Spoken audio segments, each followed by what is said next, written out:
Bonjour à tous et bienvenue pour une nouvelle vidéo sur la chaîne Cuisine Turque et d'ailleurs. J'espère que vous allez bien, que vous vous portez bien. Je reviens avec une nouvelle recette. J'ai fait un Kinder Délice XXL fait maison. Franchement, le goût, il y est. J'ai reçu du monde, ils l'ont dévoré et franchement, je vous partage la recette parce qu'elle est vraiment super simple à faire et très très bonne. Dans un bol, vous allez disposer 4 œufs et 180 g de sucre en poudre. Vous allez bien mélanger pendant au moins 5 bonnes minutes jusqu'à ce que ça triple de volume et que ça devient assez mousseux. Ensuite, vous allez rajouter la farine. J'ai mis 100 g de farine et 90 g de maïzena, un sachet de levure chimique, 3 cuillères à soupe de cacao en poudre et 2 cuillères à soupe d'huile. Donc tous les ingrédients, de toute façon, ils sont dans la barre de description. Vous allez mélanger encore pendant une petite minute. J'ai pris un plat qui va au four, donc je l'ai bien beurré.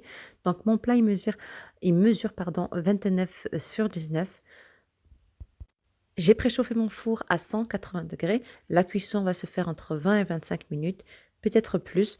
Tout dépend des fours à surveiller. Je dispose ma pâte sur le plat. Et voilà, je tapote légèrement et direction le four. Maintenant, je vais préparer mon sirop. Donc, j'ai mis 50 g de sucre en poudre et 100 g d'eau. Quelques gouttes de vanille. Je vais mettre sur le gaz et je vais mélanger ça pendant juste 2 à 3 minutes. À la sortie du four, donc, voici mon gâteau. Je le laisse complètement refroidir et on va s'attaquer à la crème. Pour la crème, vous aurez besoin de 250 g de mascarpone, bien froide, 20 centilitres de crème liquide. Je l'ai mis au congélateur pendant au moins 5 minutes. Je vais battre pendant 2 petites minutes. Ensuite, je vais rajouter un petit peu de vanille et 100 g de sucre glace.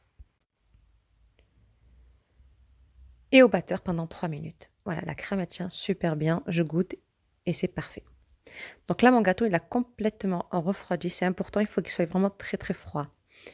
Je vais arranger un petit peu, vous avez vu, sur les côtés. Donc je prends tout simplement une passoire. Et avec le dos de la passoire, donc je gratouille un petit peu pour avoir un joli gâteau. Maintenant, je vais le couper en deux. Je récupère mon sirop de tout à l'heure qui a refroidi aussi. Et j'en mets un peu partout. Voilà. Maintenant, je récupère ma crème de mascarpone et je dispose comme ceci. Je referme. J'appuie vraiment bien et sur les côtés, donc je vais bien arranger. Et je remets au frais le temps de préparer mon glaçage. Donc ici pour le glaçage, j'ai 150 g de crème liquide que je suis en train de faire réchauffer. Quand ça commence à bouillir, je vais rajouter le chocolat. Donc j'ai mis 250 g de chocolat au lait. Vous pouvez très bien mettre 100 g de chocolat noir et 100 g de chocolat au lait, c'est vous qui voyez. Là, j'ai 10 g de beurre. Hors du feu, je vais bien mélanger.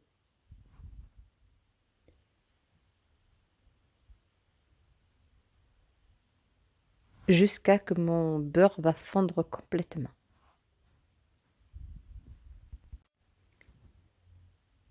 Donc c'est important de... Donc moi j'ai fait assez rapidement, moi c'était la veille, hein, c'était le soir, je préparais mon gâteau parce que je recevais du monde le lendemain. Donc je me suis précipitée. Je vous conseille d'attendre vraiment que le chocolat soit vraiment très froid. Moi il était légèrement tiède, je me suis dit allez c'est bon. Mais vraiment, faites quand il est vraiment très froid, c'est vraiment mieux. Donc je mets le glaçage sur mon gâteau. Donc j'ai changé de plat. Ça sera plus facile pour ramasser mon chocolat. Donc vous avez vu, ça a du mal à tenir sur le gâteau. Donc ce que j'ai fait, c'est que j'ai mis mon gâteau au réfrigérateur pendant une quinzaine de minutes. Voilà. Donc là, j'ai laissé 15 minutes. Ça tient vraiment mieux. C'est pour ça que je vous ai dit, c'est mieux de le faire quand votre glaçage est vraiment très froid. Ça sera plus simple. Du coup, moi, je voulais faire vite, mais ça m'a encore pris un peu plus de temps. Voilà.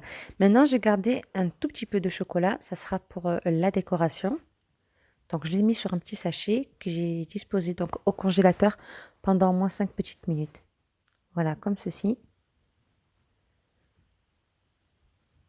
Voilà, je coupe le petit bout et maintenant je fais la décoration. Donc moi j'ai fait comme ça, après vous faites comme vous le souhaitez. Vous pouvez faire complètement la même décoration du Kinder Delice, ça sera encore mieux. Donc moi je vais mettre au réfrigérateur, c'est pour le lendemain. Si c'est pour vous, donc vous pouvez très bien le faire comme, donc, comme moi, ou sinon au frais pendant au moins 2 heures, c'est suffisant. Et voilà, le lendemain, je vais vous montrer ce que ça donne. Donc là, c'était au moment de servir devant les invités. Je me suis mis vite avec ma petite caméra. Bon, j'ai fait ça un peu rapidos pour vous montrer l'intérieur. Sincèrement, le goût il y est du Kinder Delice. C'est pas sucré trop, c'est pas trop sucré, c'est vraiment bon. Ça passe super bien avec un café et un thé. J'espère que la recette vous a plu. Je vous dis à très vite pour une prochaine vidéo.